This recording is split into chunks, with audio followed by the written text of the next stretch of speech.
Hello, let's replace the wheel module on this Roborock Q Revo. Okay, first thing you're going to do is make sure that you turn off your Roborock. Turning off.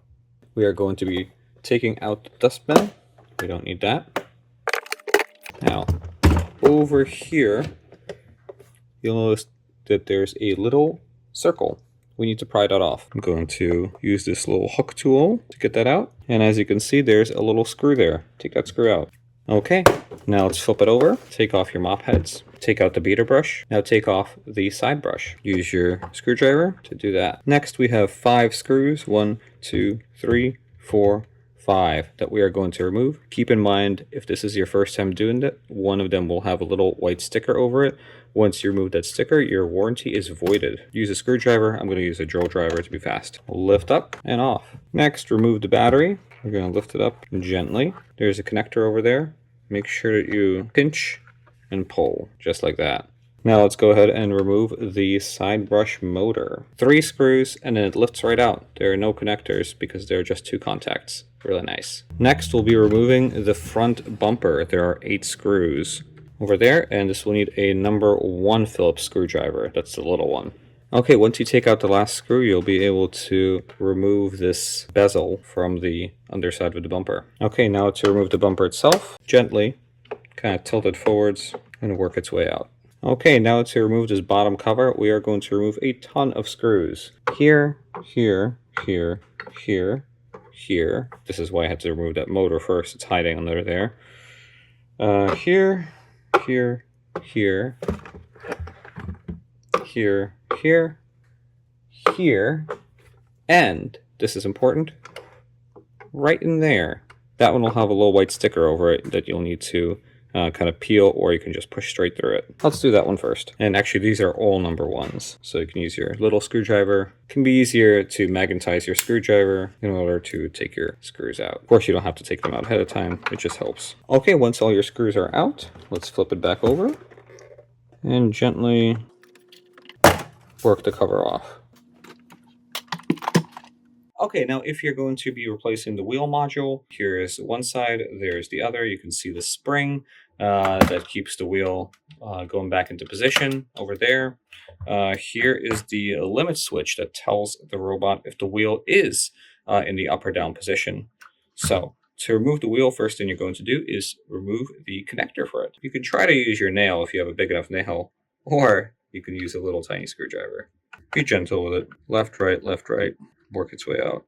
These connectors are very small and delicate. There we go. Once it's out, keep in mind it has to go around that way for the cable way. To remove the little tiny switch that I mentioned, you need to get a little tiny screwdriver. It's a micro electronic screwdriver, Phillips drive, and then you can lift it out. Be careful with this little piece of metal here. This can fall out pretty easily. Okay, I'm going to see if I can relieve more tension on this spring just to make it easier for myself. Let's take out the axle, this pin for the wheel. In order to do that, you need to remove this cliff sensor. To remove the cliff sensor, you can take a flat blade screwdriver, stick it in here, push it down, and usually that's actually enough. If not, you can kind of push it further and this cliff sensor will come out all the way. In our case, just pushing it a little bit down is enough. Next, we need to remove this pin. I'm just going to use another smaller flat blade screwdriver to kind of start shifting that pin over.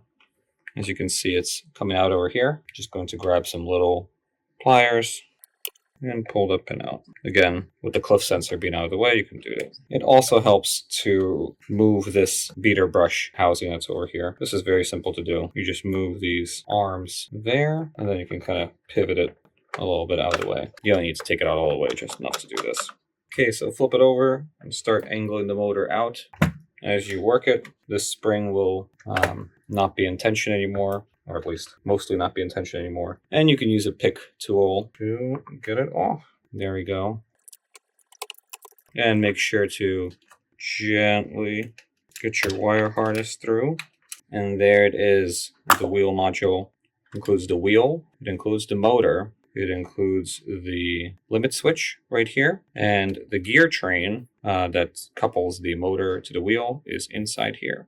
Okay, let's put it back together. I'm just going to show you the first few steps to get you started, and after that it's pretty self-explanatory. Definitely helps to do one wheel at a time if you do need to do two wheels, because you can always reference the other side, and you can see exactly what your wheel module should look like just by looking over. First thing we're going to do is we're going to get that spring in position, since it's kind of hard to get in place.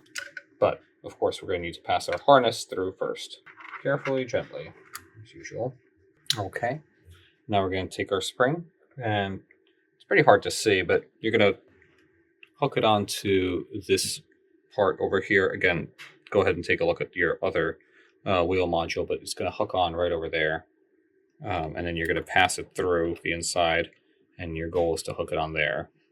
I'm trying to angle it this way, but we'll see. I'm going to use my hook tool to try to give me a hand here.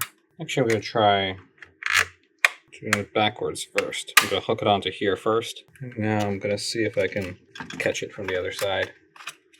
Might be easier. Oh, there we go. That might have been a little easier. Doing it that way. Doing this side first and then that one. I've done it both ways though. You just kind of have to struggle through it a little bit. Back upside down. And we get our pin, our pivot pin that we are going to pass through from here. Wiggle it until you get in place. Push it all the way in. There we go. Cliff sensor. Just gonna pop back into position. Usually it'll make a little snap, but you might not hear it. Okay. Oh yeah, and then we'll put these arms back in.